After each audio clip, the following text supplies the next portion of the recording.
Welcome to GS Podcast number 140. I'm Stephen Knight.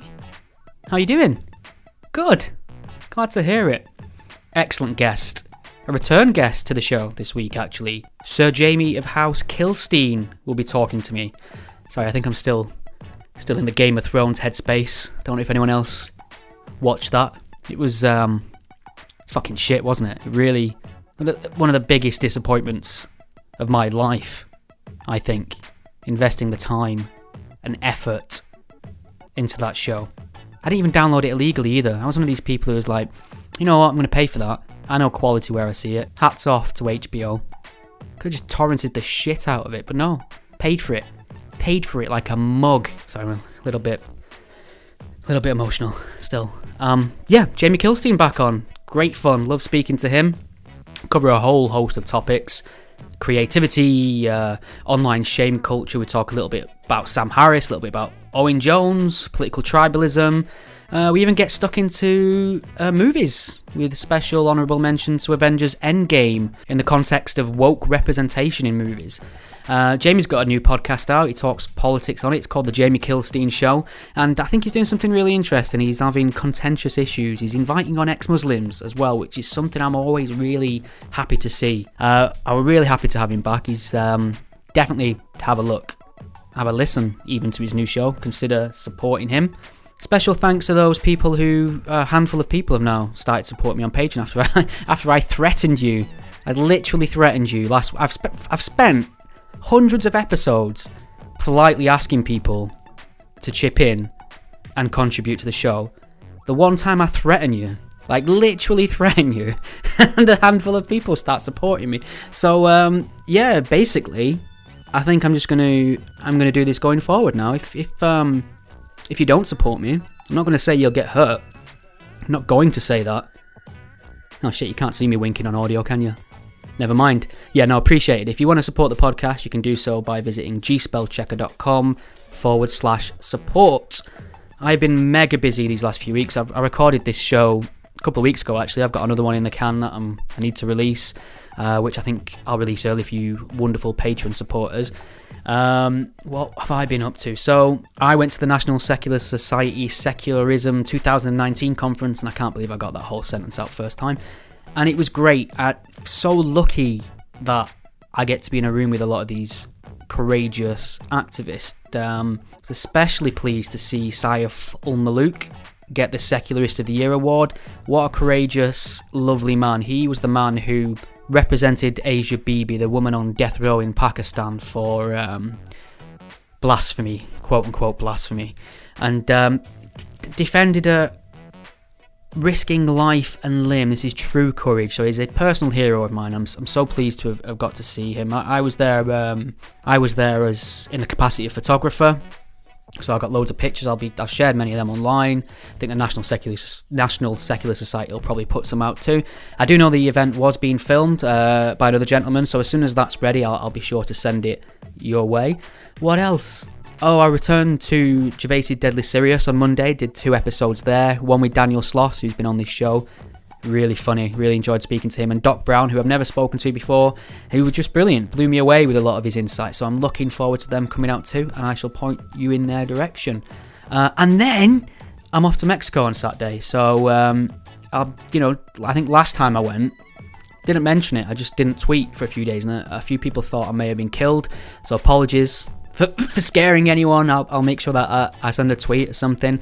But I won't be around. So just, look after things while I'm gone. Make sure no one's getting away with any shit on Twitter. Greatly appreciated. So, enjoy this chat with Jamie. I did.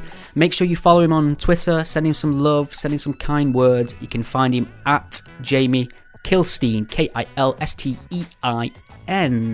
And definitely listen to his new show, The Jamie Kilstein Show. Enjoy. There's a word that some folks find real hard to spell. Ain't it horrible for me, except after seeing who cared to go burn in hell? But then along came a man, his spell took across the God of Creed, and he set out upon a noble quest to help those who don't know what it means. And he said, it goes A-T-H-E-I-S-T, and don't you put that I before that E. A-T-H-E-I-S-T, don't mean we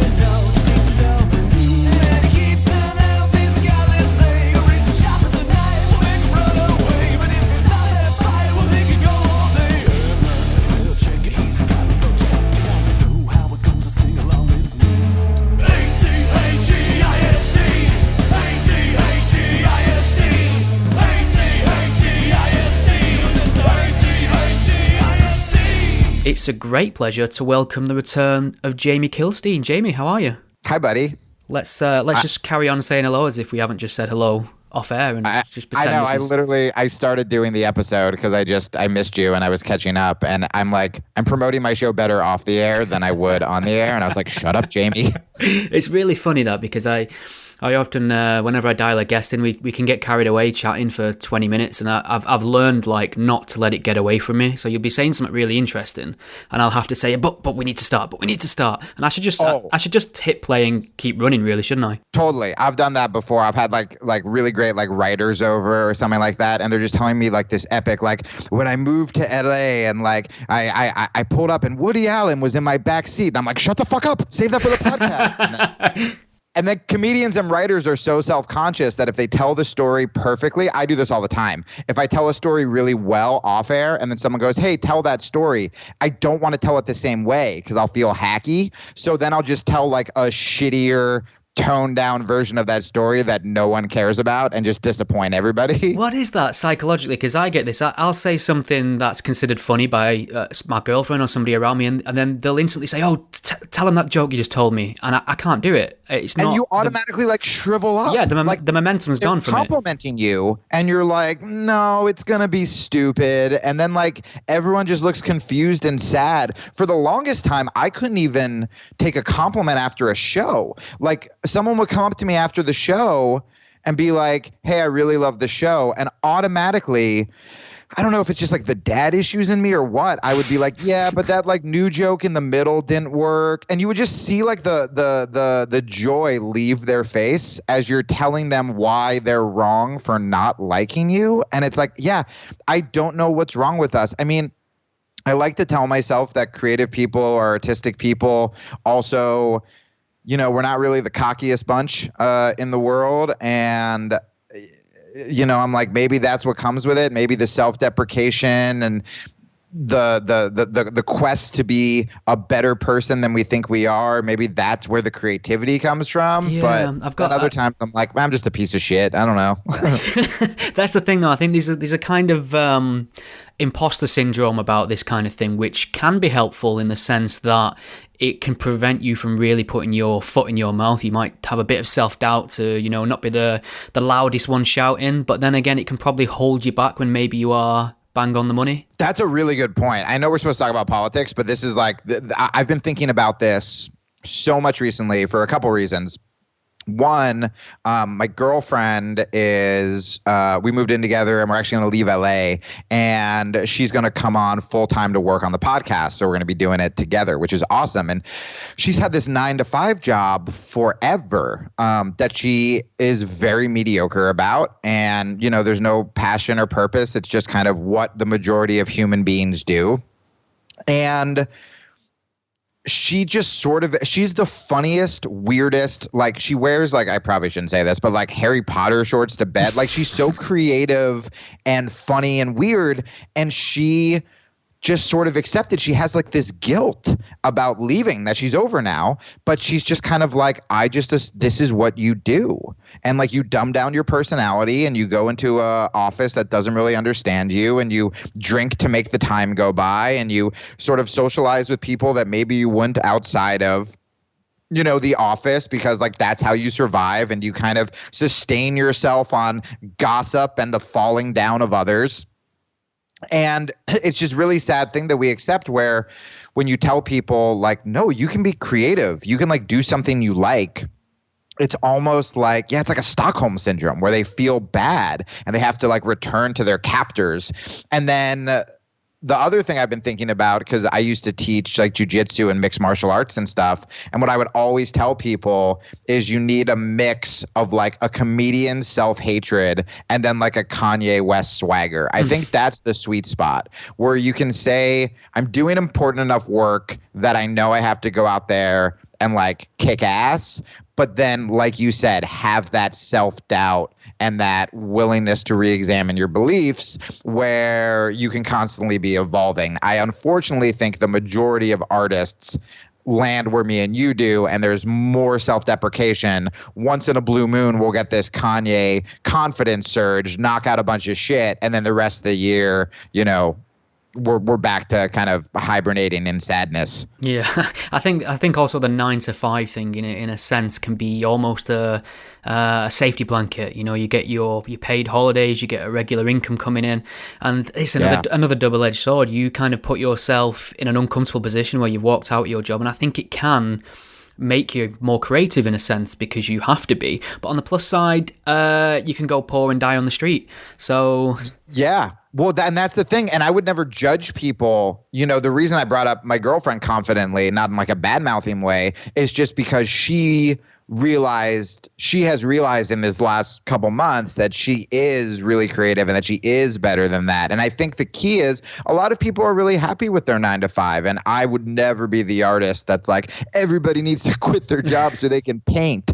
I think a lot of people are happy, but a lot of people are miserable, you know, and depression is so high in the States and the whole opioid epidemic, where I think that if you are legitimately stuck or you can tolerate your job and it supports your family, I think the key then afterwards is not to just collapse on the TV or on the couch with a beer to watch TV every night. It's then you need to find some sort of purpose outside, whether it's, you know, being with your family and taking care of your family, or whether it's like starting jujitsu or, you know, learning like a skill, playing guitar, like something that kind of fills that side. Because once you stop or it could be reading, you know, once you stop acquiring new skills and knowledge, it's like that's when, at least for me, that's when I fall into like a pretty rough depression. Yeah, I think that makes sense, and I think people often feel like they don't have enough time. But I think once you start filling your time with something fulfilling, you start managing your time better to be able to fit that kind of stuff in and work it around what else you've got on. You know, a lot's changed since we last spoke. So you were almost like in the world of like social media outrage and shame culture. You was like a canary down the mine for that at one point, and I think that kind of thing's got worse and worse and worse. And you've been over what happened to you a million times, and people can go and check that out elsewhere, or they can listen to our first episode we recorded, actually, because we go into some detail on that. But I was just wondering... Yeah, do that so we can help my Google search. Yeah. So you were one of these people who were sort of... I suppose you've had a big political shift as well, but I just wondering, has the tide changed on this outrage culture a little bit? Are we seeing people allowed a path to redemption now, or do you think it's just got worse since your issue with it? I mean, I think it's got worse, but I also think that there's a bit that the movement to push back is also bigger and is also like recruiting more people, including in the mainstream. So when I say it got worse, I mean, Louis C.K., you know, there's still this huge debate about whether he should be able to do stand-up shows, right? Right. But with Louis C.K., we can debate over, like, what he did was like a physical act, right? So like I believe that like we should have trials if we're talking about sexual assault, and shouldn't just let like people with blue check marks on Twitter, cast you to the dungeon.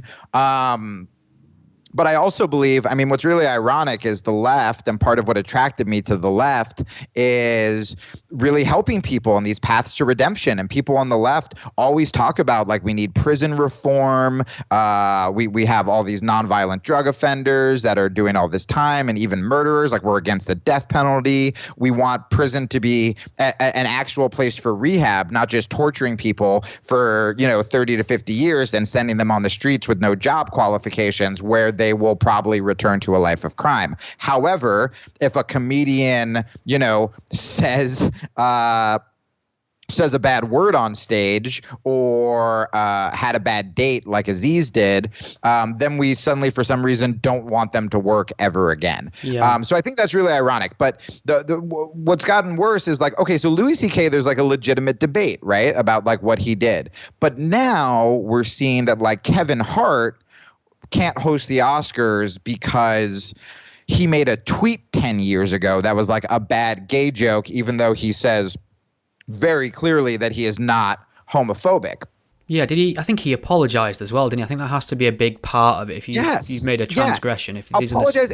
And by the way, we could like have a really cool learning moment at the Oscars with Kevin Hart if we wanted to have one. But I think people they care less about actual solutions and actual causes. And this is why I'm sick of the left. I haven't gone full conservative by any means, but no one's looking for solutions. We're just looking to get people in trouble. You know what I mean? Like, what are you doing besides trying to stop Kevin Hart from hosting the Oscars? Like, are you part of a mentorship program that helps LGBT kids? Are you, out in the street? Are you writing Congress to make sure that gay people can't be fired or discriminated against because some fucking religious psycho is saying that, like, well, the Bible says I'm allowed to hate gay people, so fire Frank, Like, are we actually doing that? Or are you just going along with what the cool kids are doing, and the cool kids are going after Kevin Hart because Kevin Hart is popular and successful, and on the left, we're supposed to resent successful people, so fuck that guy, let's take him down. And it's like, well, how are gay people's lives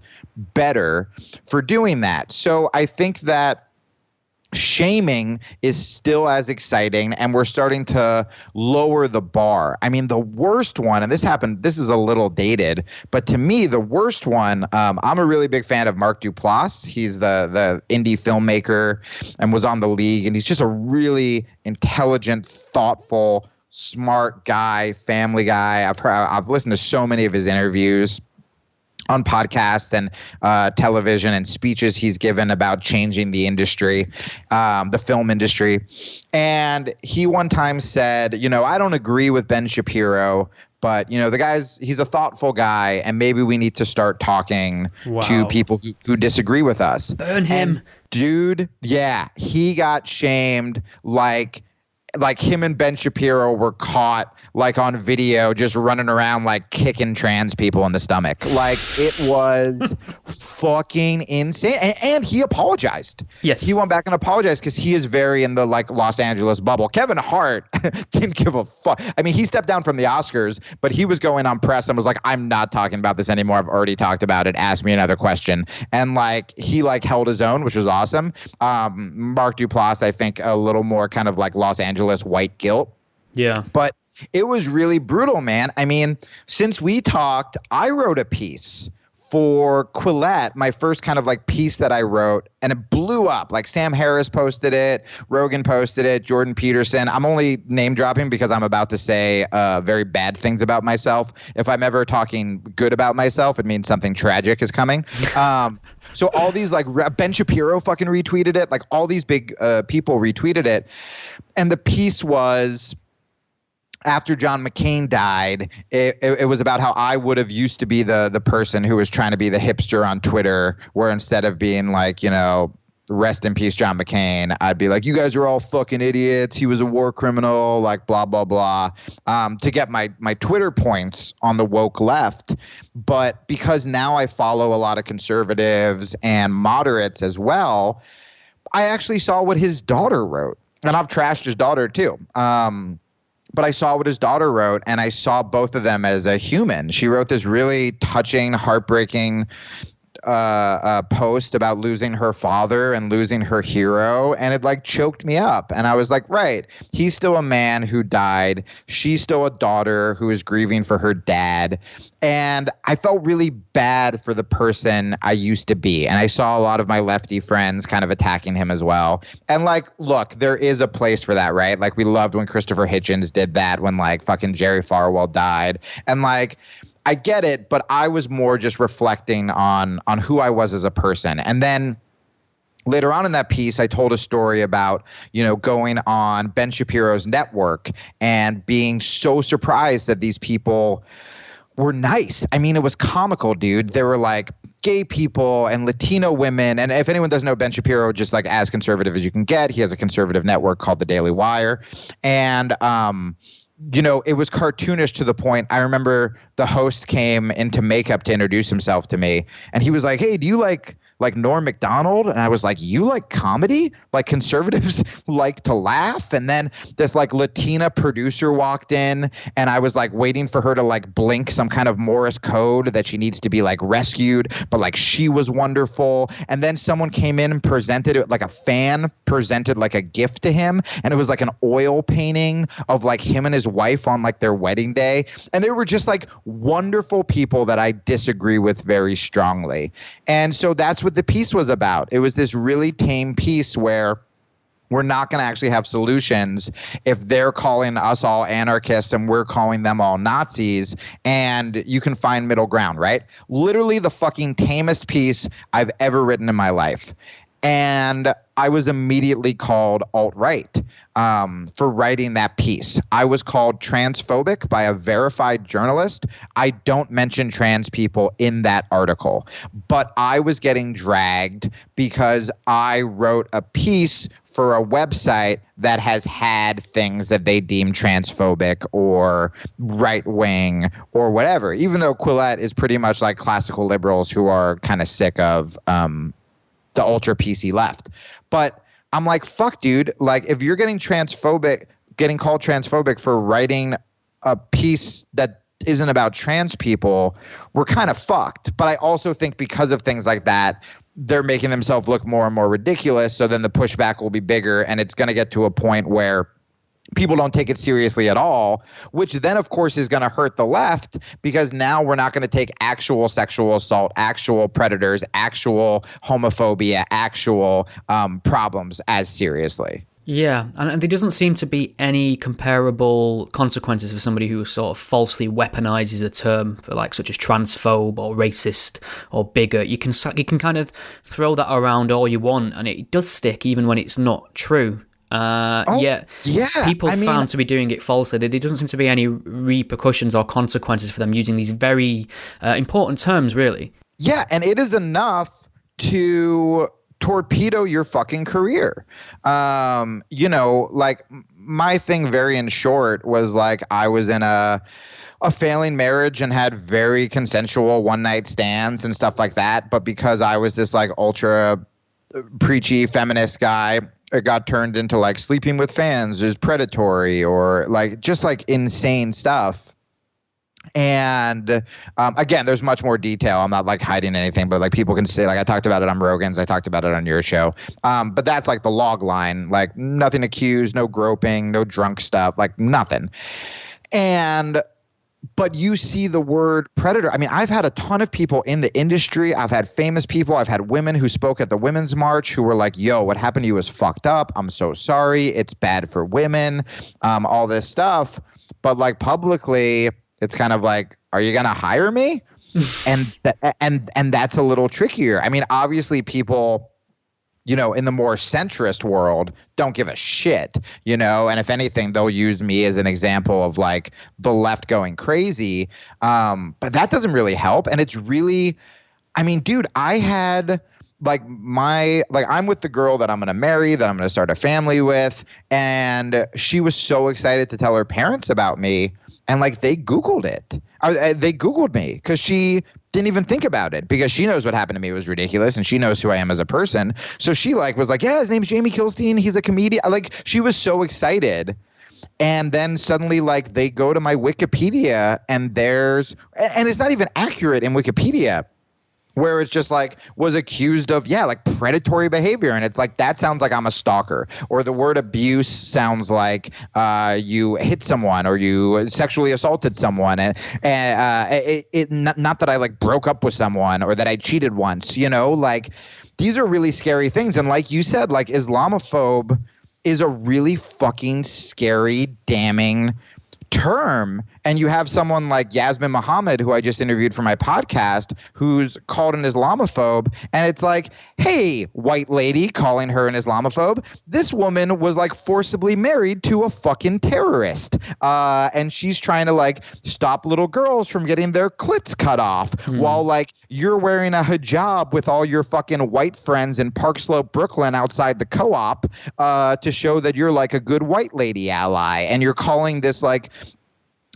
brown woman who was fucking tortured an Islamophobe. Like that shit is insane.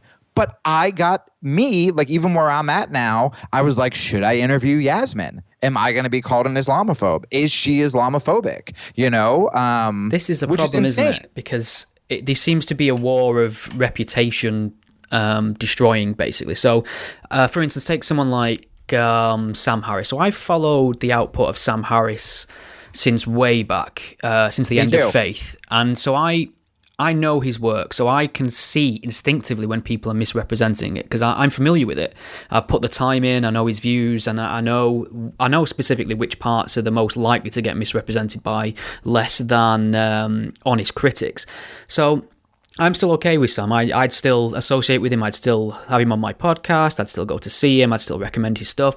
However, there's so many other people who might just be as perfectly reasonable as him and have no cause for concern, but they've got so much stink on them now, and I'm not aware of them from the beginning, that there's no way to navigate all the hit pieces, all the smears, all the labels, and it just gets to the point where you think, it's probably just safer for me not to associate with them, not to give them work or whatever, or share a stage with them, interview them, etc. Because if I was discovering Sam Harris today and trying to delve through that water, and if I hit his name into Google, I'm probably steering a million miles away from that guy, and it's unfair because he's one of the most reasonably minded, fair, and I think decent people out there on this subject. Super decent, super thoughtful, super liberal. Yeah.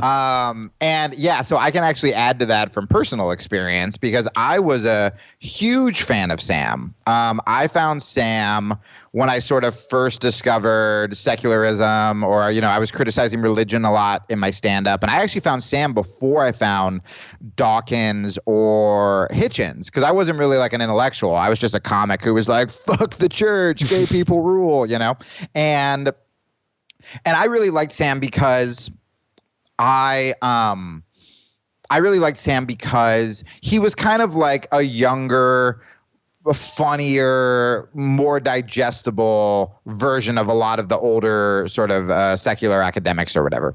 And so he really spoke to me. I Letter to a Christian Nation, I read like back to front so many times, front to back. And yeah, I read End of Faith, all that stuff. So I was a huge fan of him. I would quote him on the show, all this stuff.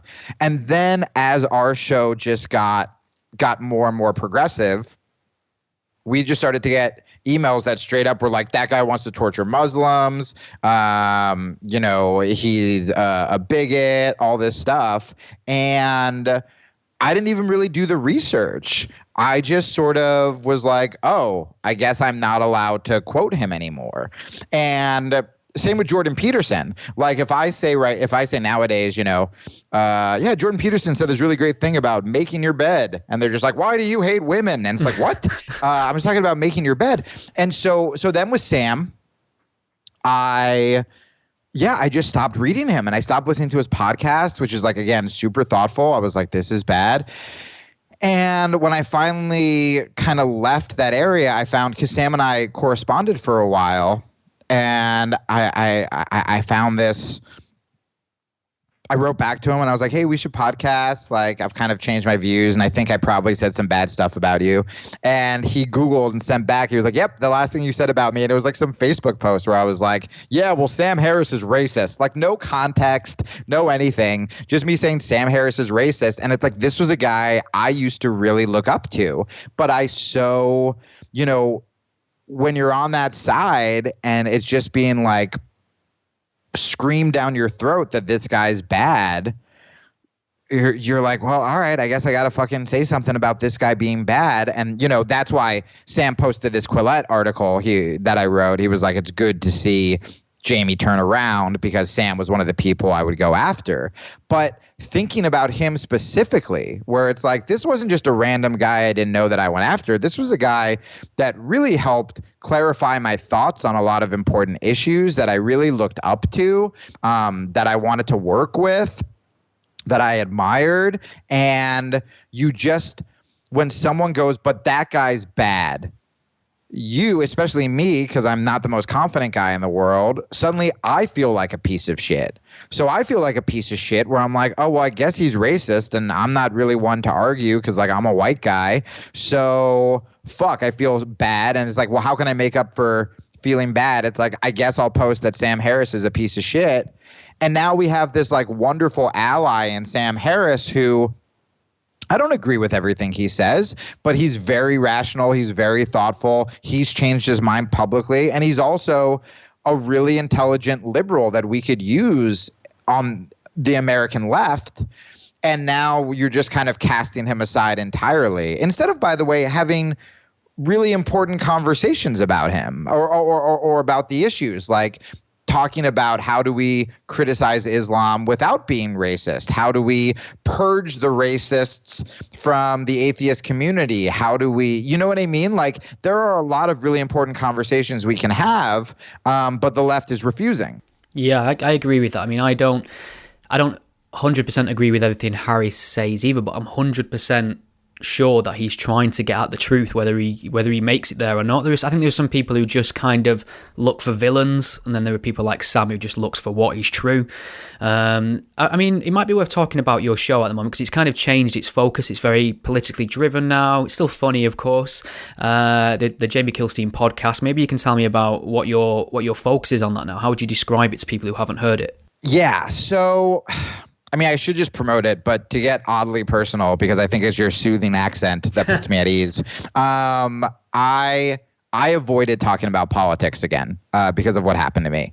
And I know I kind of brushed it off kind of callously just because I've talked about the story so much. But I mean, the bottom line is I went from, I was a high school dropout who lived out of his car to pursue this dream of doing comedy, right? I became successful, quote unquote, while still being very political. I mean, successful, like niche successful, like I opened for Christopher Hitchens at the Sydney Opera House, but I couldn't get booked at a New York comedy club, because I was like criticizing religion, but like still like pretty fucking cool stuff for like a dropout, right? And Robin Williams was like the only person keeping me in comedy when I was like super depressed. And, like I just went through a lot, and then he died and I wanted to quit. And I went through a lot to be there and to make a living as an artist and talking about issues I thought were important. And I lost it in a day, lost everything in a day. And look, if I was a fucking predator, if I assaulted someone, if I started like shouting the N-word like on stage, like, all right, I believe in freedom of speech. I think the Facebook purge was insane and is a dangerous, slippery slope. But I also believe that you have the right to protest assholes as well, Yeah. But I was just part of that group we were talking about where there's no forgiveness, no wanting to hear the other side. It's just, if you're a white dude, you're kind of the bad guy. So I lose it all and I try to kill myself, and I was in a relationship at the time, and that really helped me. It wasn't the best relationship, but that really helped me because, it was a woman who knew that I wasn't a fucking creep. So the shame lessened a little bit. And I started teaching jiu-jitsu. It was the first time. I was 34 when it happened, 35. First time I had a day job in a long time, 20 years. But it was cool. I still found a job that gave me purpose. And part of me thought I was just going to give it all up because I didn't want to confront the stuff that happened, because I didn't want to risk being suicidal again. I didn't want to risk falling back in that depression. So I'm like, you know what? I'm just going to be a guy who lives in Los Angeles, who teaches jiu-jitsu and like helps kids. It was the first time I felt like I was helping people instead of just yelling on Twitter. And I was like, I'll have a studio apartment. I don't need to be in front of audiences. It's cool. So that's what I did. And so when I went back on Rogan's, I didn't even promote anything. We were talking about this before we went on air. I didn't promote a Twitter. I didn't promote a podcast. I just wanted to kind of tell my story, clear my name, be a good friend to Joe again. So I started doing a podcast again, finally, because I'm like, I just missed it. I missed talking to people. I missed trying to help people. And the premise of the podcast was pretty much anything that's not politics. Like I named it Fuck Up Pod with Jamie Kilstein at first. And I just wanted to talk about depression and mental health and suicide and all the cheery stuff. Yeah, exactly, right? Stuff when you think about suicide, you think comedy and do jazz hands. And look, it helped a lot of kids. And I still talk about those issues, but there's only so much you can do. And it also just turned into another sort of weekly comedian complaining about things or comedian talking about being sad. And so I had all of these people, especially now that I'm far more centrist and can see both sides on a lot of issues, even if I don't agree with both sides, being like, you have to talk about politics. And I avoided it at all costs. And I didn't avoid it because it wasn't stuff I believed in. I avoided it. I told myself I'm doing something more important by talking about mental health, which again, I can still do. But the reality is I was scared. The reality is if I have Yasmin or Jordan Peterson or someone on my podcast, I'm afraid that my old friends are going to see that and post, oh, look, this fucking sex predator is interviewing an Islamophobe, Yeah. And suddenly I'm going to get dragged again. And suddenly there might be something new. There might be another piece that's written about me. And maybe that piece goes on the front page of Google. And maybe when my fucking girlfriend's parents, Google it because I just asked her dad if I can, look, I finally have the chance of a normal life is what happened. I finally met a girl that I'm deeply in love with. I finally met a girl that says I'm going to be a good dad. I never thought I would have kids. I was in the ultra feminist world where you're a bad person if you have kids. And I thought I would be a bad dad because I was always kind of the dumb fuck up in that group. And then I started teaching jujitsu and I'm like, oh, I'm great with kids. And I learned that at 36, And so I want to have a family. I have this chance to live a normal life.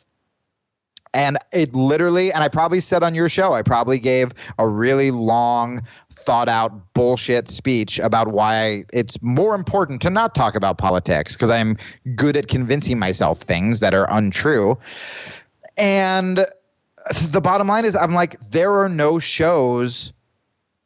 comedy shows that are talking about both sides being full of shit and also highlighting good people on both sides. Like that doesn't exist. You either are most comedy shows are just really making fun of Trump and just like towing that line. And so what I'm doing now is it's a daily podcast. It's only 20 to 30 minutes a day because like we all have like 85 hours of Joe Rogan to catch up on our podcast. And so it's short, and I'm reading articles from The Intercept on the left, but Quillette, or even like right-wing articles when I agree with it. And it's just a bunch of people. Our audience is like 17-year-old purple-haired punk kids that found me when I was like opening for Bad Religion and new like 55-year-old conservatives who have written in because they heard me on a conservative show, because it's really only conservative shows that are having me on, which is super sad because I'm still like more liberal than I am conservative. And it's fucking awesome, man. Like it's the first that's why I was like, I want to come back on the show. It's the first thing that I've been proud of in a really long time because I'm having hardcore conservatives who found me on like Patriot Radio on Sirius XM write me.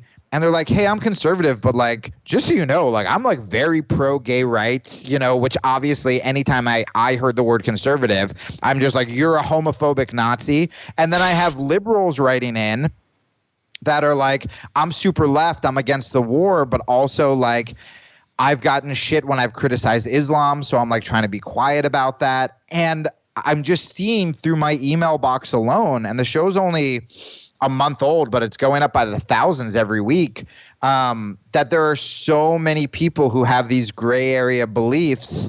And these gray area beliefs, by the way, that would lead to compromise if they talk to other people on the other side with gray area beliefs. But they don't do it. They don't get an opportunity to do it. And it seems like it's actually happening on this show. But I can still, like you said, I can still stay weird. I can still say funny. I can still, tell stories. But it's building a community. And then, I'm trying to keep it sponsor free, so we have like the Patreon going, and every Friday on the Patreon, which is patreon.com/Jamie Kilstein podcast, every Friday on the Patreon is when we focus more on like personal advice questions and mental health stuff and shit like that. But it's really cool, man, and it's a thing I was avoiding for a very long time, and my girlfriend's one of the reasons I did it. And it's nice to – I feel like before I went crazy on the left – I don't know. It's not to toot my own horn, but it's nice to get compliments that are actually like really meaningful again, and not just like, hey, that was funny, or, whatever. I actually feel like I can do something important.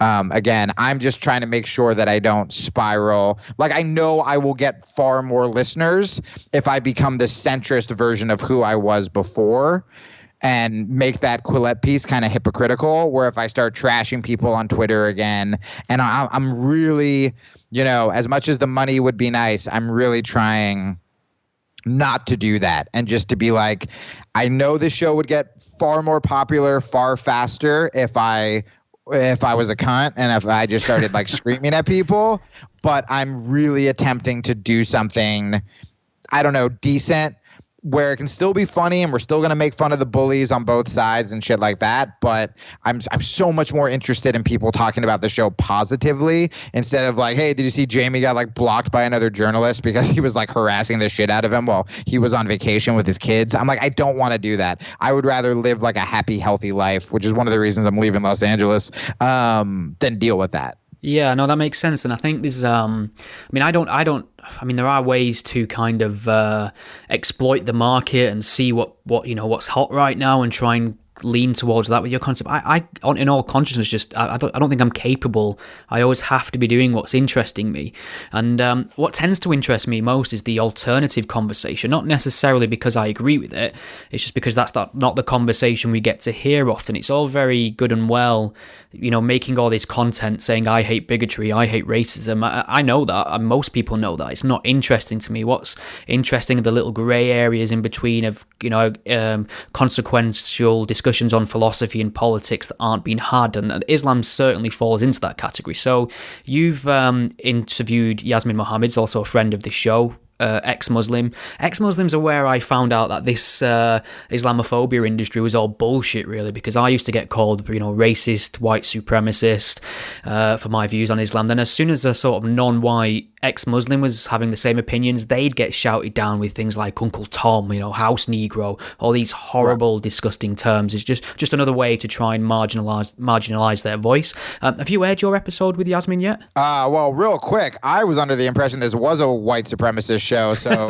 excuse me, good sir, but I have to leave. I am outraged. So the interview with Yasmin is going to air this week, and we were both so excited about it. I think that my interviews with what I'm trying to do with these controversial people, quote unquote controversial, who I don't believe should be controversial, is I'm trying to, one, get a little more personal, but also I want to talk about, I'm trying to focus, it sounds so cliche, but I'm trying to focus on like what people stand for instead of what they're against, instead of just screaming out our talking points about the people we don't like. I really wanted to focus, for her, instead of her just constantly having to defend herself, I wanted to focus on her helping young women, like what I think she's doing is incredibly feminist, but she will be, screamed at by white lady feminists. And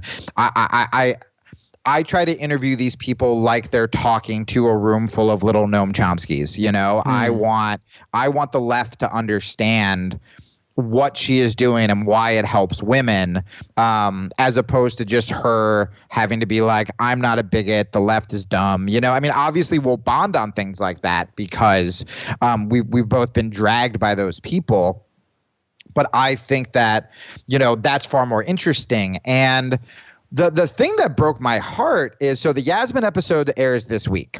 But the thing that broke my heart is I did and I should use this as like a call to fundraise, but before Yasmin's episode, I did a 20-minute episode that pretty much just focused entirely on Islam. And it was still pretty fucking liberal. I think that's how Yasmin maybe found the podcast or started listening to the podcast. She called it one of her new favorite podcasts. Very excited. And it was... I talked about what I may have even talked about this on the show. I've talked about this on Rogan's, but I believe that the problem with the left, obviously, is that we don't criticize Islam.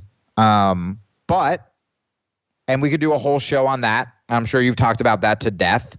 But something that maybe you haven't talked about as much, maybe you have, is that we have to, where a lot of people on the left aren't doing it because they're babies, but a lot of people on the left aren't doing it because we see constant, legitimate Islamophobia or racism against Muslims or Mexicans who racist thinks are Muslims or whoever.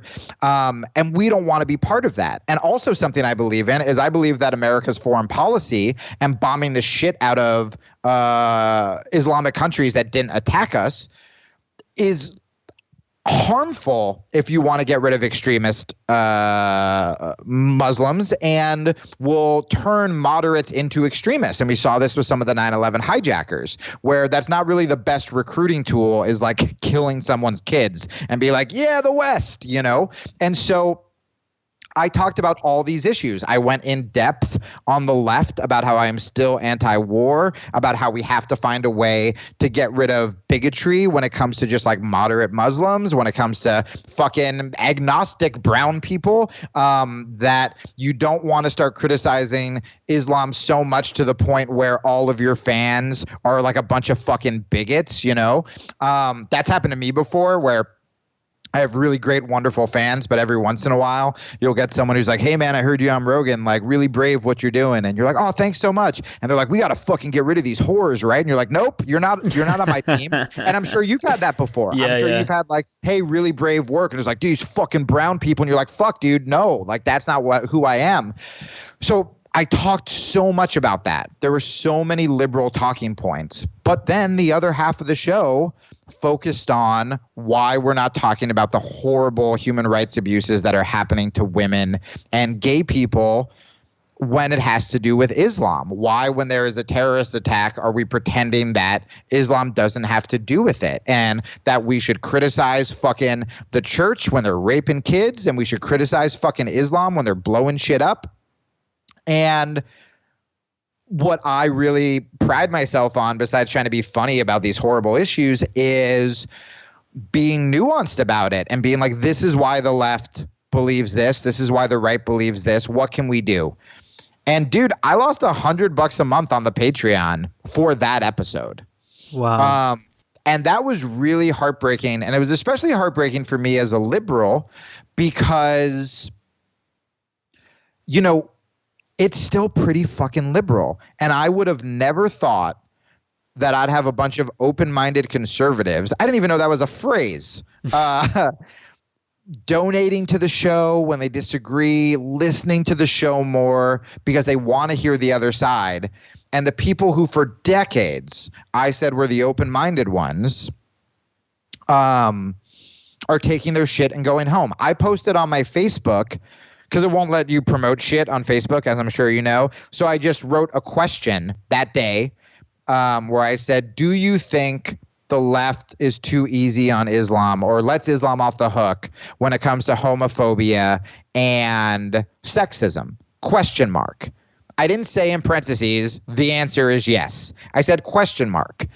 And the first response was someone that goes, I guess I liked this page by mistake, and left. And I wrote to him, and I try not to argue anymore, but I go, hey, give your point of view. Like, that's why there's a question mark there. Yeah. I didn't make an argument. And he goes, I've seen enough. And it's like, holy shit. Now, luckily, the thread kind of blew up a little bit, and I had amazing answers from people who agreed and disagreed. And it was fucking awesome. And that's the audience I'm trying to cultivate. But I also lost about 1,000 followers on Facebook that day. Yeah, I mean, this is a problem because I swim in left-leaning liberal circles because I'm a centre-lefty myself. I'm left-wing in every possible metric you can imagine, but I happen to think sort of free speech and the challenge posed by Islamism are some of the biggest challenges of our generation right now. So I put a lot of time of effort into trying to defend freedom of expression and to put out there some sort of sensible criticism of Islam, and I've found that the left, not even the far left now, just the left in general, are utterly useless on these two topics. I mean, just a brief example going back to Yasmin Mohammed. Now, Yasmin's great, she's got all this experience, she's been through a lot, she's a staunch advocate of human rights, especially where the oppression of women's concerned, but she has an acid tongue as well, so she can say things in the heat of the moment that don't come across well, etc. But she's always willing to have a reasonable discussion about these things, and she explains herself really well. Now, we have a far left activist in this country. The most famous far left activist currently in this country, I would say, is called Owen Jones. If you were to make a computer game and the final boss was a far lefty, he'd be that. Basically, he's got some. We used to be like Twitter buddies. I know who he is. Yeah, same here. Actually, he unfollowed me a while back. So he's got like 800,000 Twitter followers. He doesn't know the first thing about Yasmin's life, her experience, the work that she does, the threats that she's under, the attacks she gets from the far right, the attacks she gets from the left, and he just, in a single tweet, labels her an extremist and an alt-right hero. And I was like, fucking really angry at the time. I had to count, like, this is really weird, but I've never actually used a swear word on Twitter, never called anyone a fuckwit. I've never done it once because I always wanted to just have that, that idea of the angry atheist. I mean, that was quite popular a while back, this angry, miserable, abusive atheist, and I didn't want anyone to be able to ever use that against me.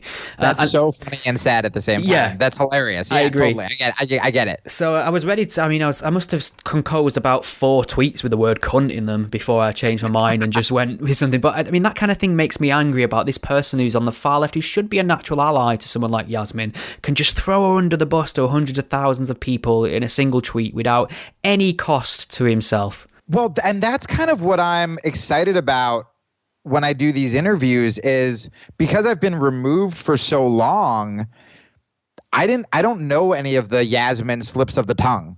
I just know that she's been really wonderful and thoughtful and is trying to help women overseas. So I got to, instead of interviewing her with every, like, what did you mean by this? What did you mean by that? I got to interview her as a person that I'm meeting for the first time.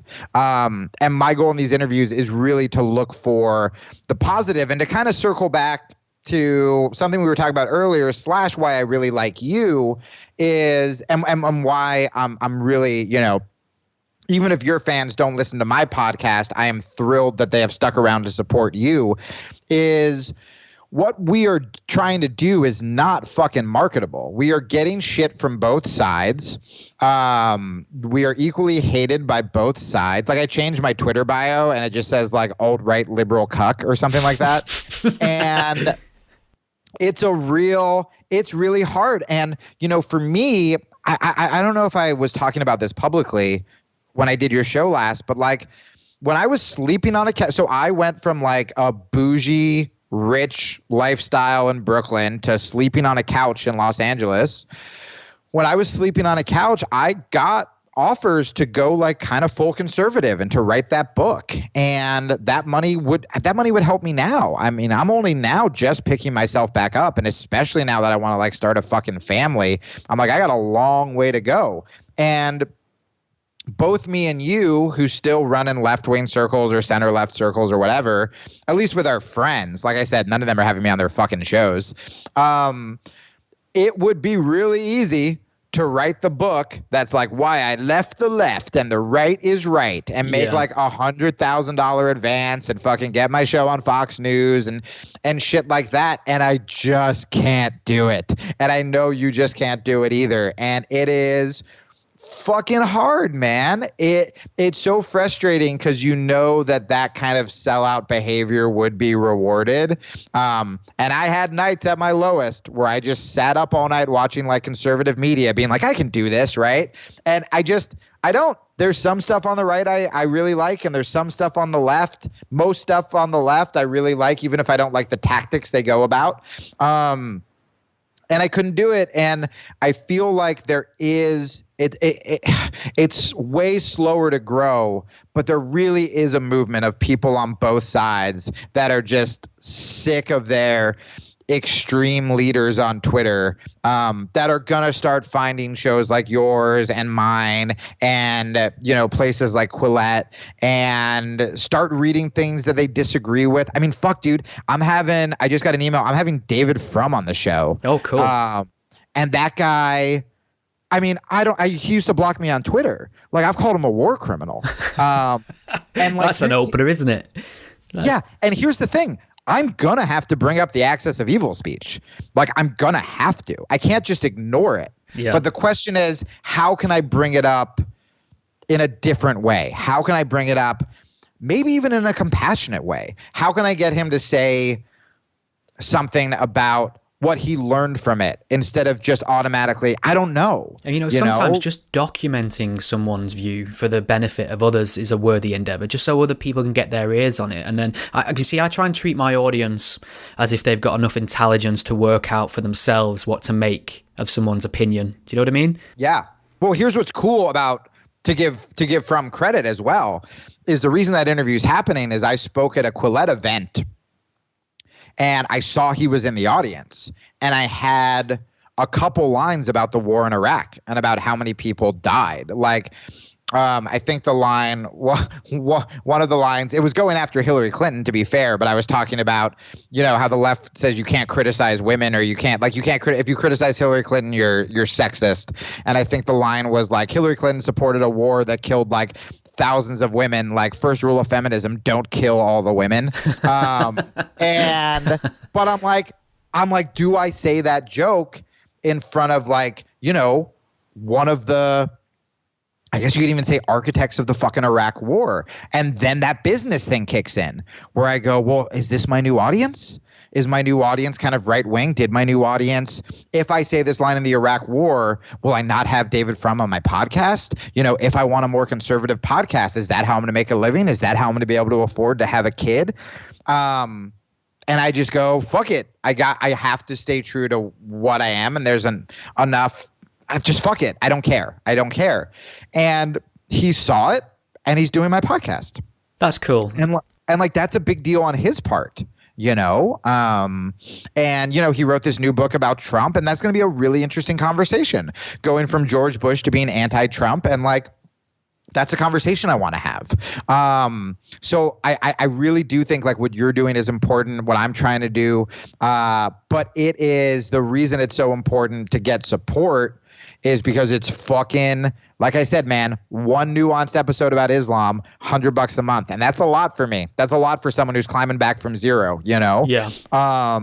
And I'm sure you've dealt with that shit too. And I'm sure you've debated sending tweets before. And that's the thing that's the scariest about cancel culture, isn't just this Kevin Hart stuff. It's how much are we censoring ourselves because we just got a new follower who might disagree and he has a big following. And what if he gets mad, Yeah, I find as well, like there's a lot of tribalism. So I suppose if I'm tribal about anything, it's principles. So that's what I look for. I try and keep the same principles pointed at whoever is in front of me, whether I agree with them, whether I don't agree with them, whether they're on the left, whether they're on the right. And I can imagine to some people that could come across as confusing, because sometimes I will defend a nefarious character, I'll defend their free speech, or I'll defend them against an unfair attack or a misrepresentation, and then other times I'll be very harsh and critical of them for the things they've said and done. And to both sides of that argument, it can look like I'm sort of playing both sides of the fence, I suppose, when really I'm just trying to be truthful about the same issue, if that makes sense. Yeah. Well, that's one of the things I said. That's one of the things I say on my show all the time, and I say that in interviews. It's so funny. You're the only one who said something similar back to me, where I say, yeah, we have to have like principles and not teams, or values and not tribes, And I think that's so rare, because when I used to attack people on the left, it was just, I would wake up and I would see what was trending in Twitter, and I'm like, who are we going after? I guess that's who I have to go after, not what do I actually believe in. And it's also one of the reasons that my career, even before all this shit happened, was tough, because I was very unpopular after 9/11 because I was going after George Bush. Then we got Barack Obama, and he was also droning people. So I had to criticize Obama when I finally had a chance to be popular again. And then that got me a lot of shit. And then, now it's like everyone's making fun of Trump. And I'm like, it's time we talk about centrism. Like it hasn't been the smartest trajectory, but like you said, it's like, it's what I fucking believe in. So you kind of got to do it. And I really do believe that, like, my favorite comedians, my favorite artists, my favorite writers, they're people that clearly weren't thinking about what's going to be popular, and they just kind of wrote from their heart. And I think there are enough people who have been kind of quietly thinking the same things that me and you are, that hopefully we can make them feel less fucking crazy and less alone. And, that kind of makes it all worth it. Absolutely. So, we're just coming up to an hour, so maybe for a strange change of pace and to get to talk about something that I love in my life but never get to talk about, and that's movies.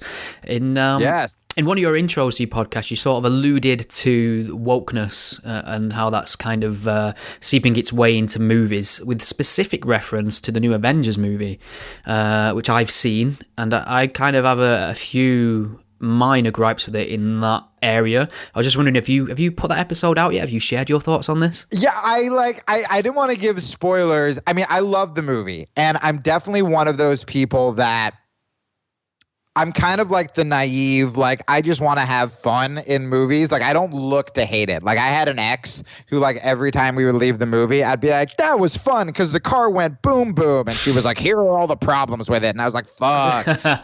Like, I said once that, like, and this has to do with Twitter too, where every time I post something positive, it gets like 2 likes, like if I'm like, I really liked Crazy Rich Asians, but I know it would blow up if I was like, oh, so all Asians are crazy. Yeah. Like, what kind of Asians were they? Were they Thai? Were they Chinese? And like, where were the trans Asians? And like, then it would like fucking explode. So I try not to look for critical things, but man, I could not fucking stop laughing when during the huge battle scene. I know what's coming. All of the women somehow found each other. Yeah, here come the girls. And like built the lady wall. And here's the thing, like, I don't want to be that guy who's like, there can't be female Ghostbusters because ghosts are real and only men can kill ghosts. Like, I don't give a shit about that. I think the huge, not the last Game of Thrones, which I haven't watched, but the big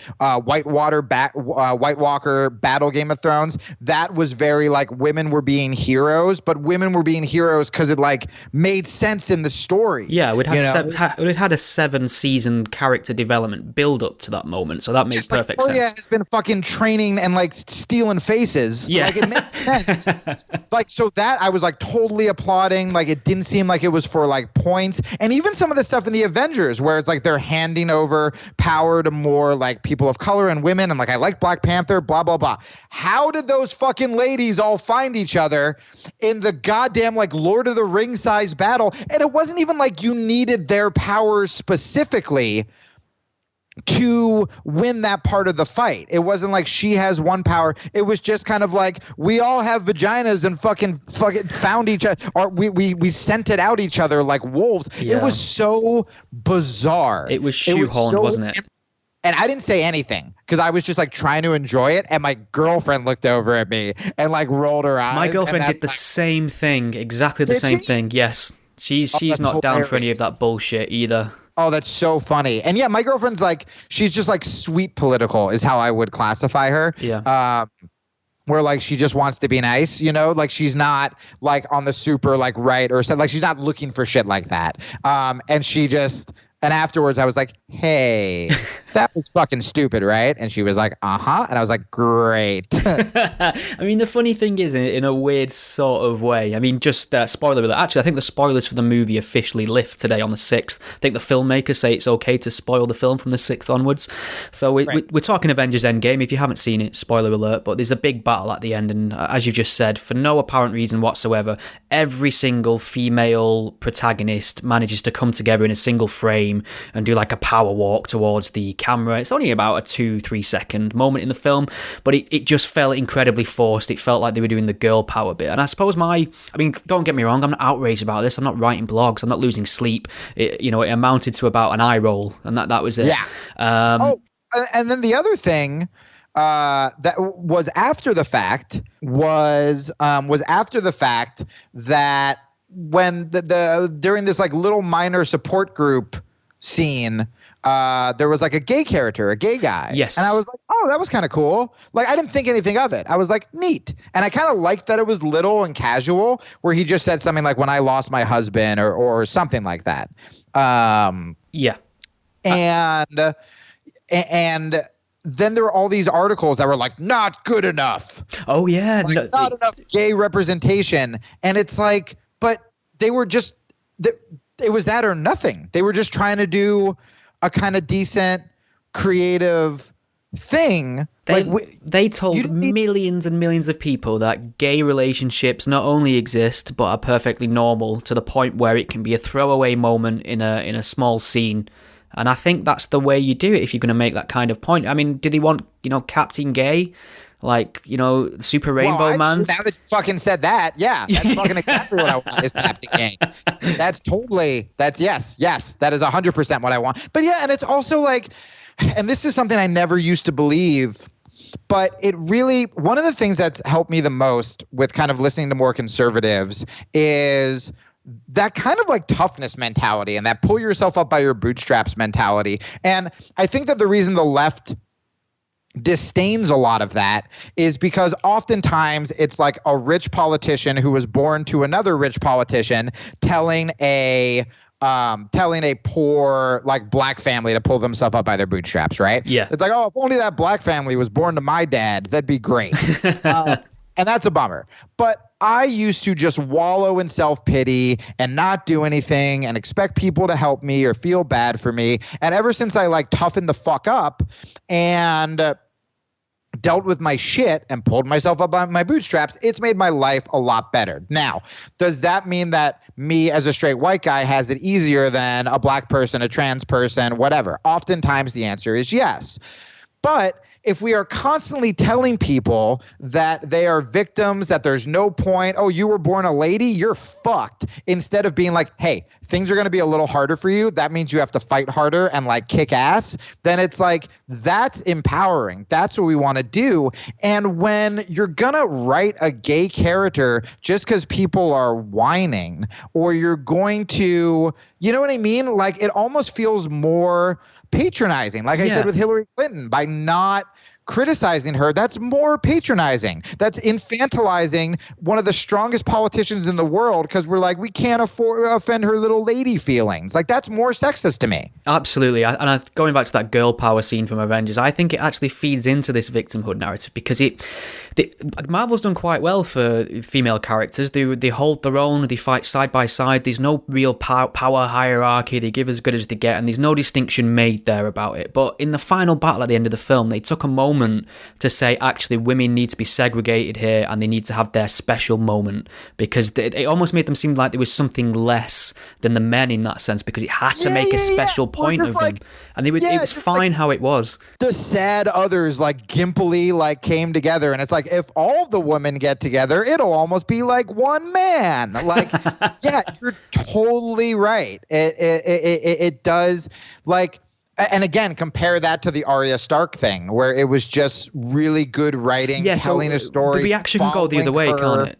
The people can get, like you and I, can get a little bit of an eye roll at the genuine instances when this kind of representation thing is shoehorned in to the point where it's clumsy. But then whenever a female character does something impressive and it's earned, in the case of Arya Stark in Game of Thrones, people can still kick off about that as well. So we do have a problem on both ends, really, don't we? Where we want good entertainment that speaks to the truth of human emotion and the human experience versus entertainment where everything's just shoehorned in, diversity, representation, and a massive point is made of it. And And I think this ties back to what we were talking about with Islam and what me and you were trying to do and what I would implore your audience to start thinking about. I think because social media is so toxic, we become very defensive of our side. I don't think that people always stick with their tribes because they're dumb or they're sheep or they're weak. I think it's because, I mean, look, I got to be honest with you. One of the reasons I debated, I was like, do I go full conservative? It wasn't just money. It was like, I feel like I have friends again. And, you know, there's a reason that we seek out tribes is support and friendship and camaraderie. But I think because we're so toxic to the other side, it's hard to have nuance where it's like you're either, you know, if you think that scene in Avengers was stupid, that means that every time there's a woman superhero, we're going to roll our eyes. It's like, no, you don't have to do that either. I can still love Wonder Woman. I can still love Arya Stark. I can still think Captain Marvel was fine. But that doesn't mean I have to go full sexist because I think that scene was fucking stupid. And then conversely, if I'm on the woke side, I don't have to dig deep to find some rationalization about women power to cover up for the fact that I thought that scene was stupid. I can still say that scene is dumb, but also the fact that we have more representation with black people, like young black kids think they can be a superhero now, or women think they can be a superhero. And that's really fucking important as well. But because we're just used to fighting online, it's like you have to be on one side or the other. And I think that's such bullshit. Yeah, I think that's a good point, man. And this conversation has flown by yet again. Is there anything you want to point people towards? Where can they find you on Twitter? Yes, so I actually do have stuff to promote. So on Twitter, I'm at Jamie Kilstein. My happy non-political cat place is my Instagram's the Jamie Kilstein. Facebook, yeah, I'm going to have more political conversations now, and I would love your audience. I wasn't active on Facebook for a while, but that's Jamie Kilstein fan page. And the most important thing, if you just happen to be rich, go straight to the Patreon, which is patreon.com/Jamie Kilstein podcast. And for as little as $3 a month, you get 4 extra shows and you get to give a fuck you to the people who canceled because I did an Islam episode. But the podcast is free. It is the Jamie Kilstein podcast, and it is available on iTunes, Stitcher, and Spotify. And I'm only asking to go on podcasts whose audiences I respect. That sounds like bullshit or that I'm kissing ass, but you know, it's hard to find shows like this, and so, you know, obviously keep supporting this show. But yeah, I would love some of your people to check out the podcast. I think they'll really like it. Cheers, man. Thanks for coming on again, and I'll definitely be listening to your show going forward again. It sounds really interesting what you're trying to do, and I think we need more of it. I think that's the answer. Open discussions, non-judgmental discourse, I think, is the way forward. Yeah, man. I'm so glad you're doing what you do too, and I'm glad we got to catch up again. Thank you for listening to the Godless Spellchecker podcast. The podcast is a one-man operation produced in my spare time away from my day job, and I love making it for you. If you enjoy what you hear, please consider lending some support. The show is entirely listener supported. I don't sell anything, I don't run ads, and given the alternative and unpopular focus of my content, it's very unlikely to find a sponsor. So there are a number of ways you can support and chip in and help improve the show and give me more time to produce more content. You can become a patron supporter and pledge a monetary amount per month or per episode by visiting patreon.com/gspellchecker. If you can't lend monetary support right now, don't worry, there's other ways you can help the podcast too. You can share it on your various social media networks, or take a moment to leave a review wherever you listen to it. Your support is massively appreciated. Thank you. Think we've all learned something here today?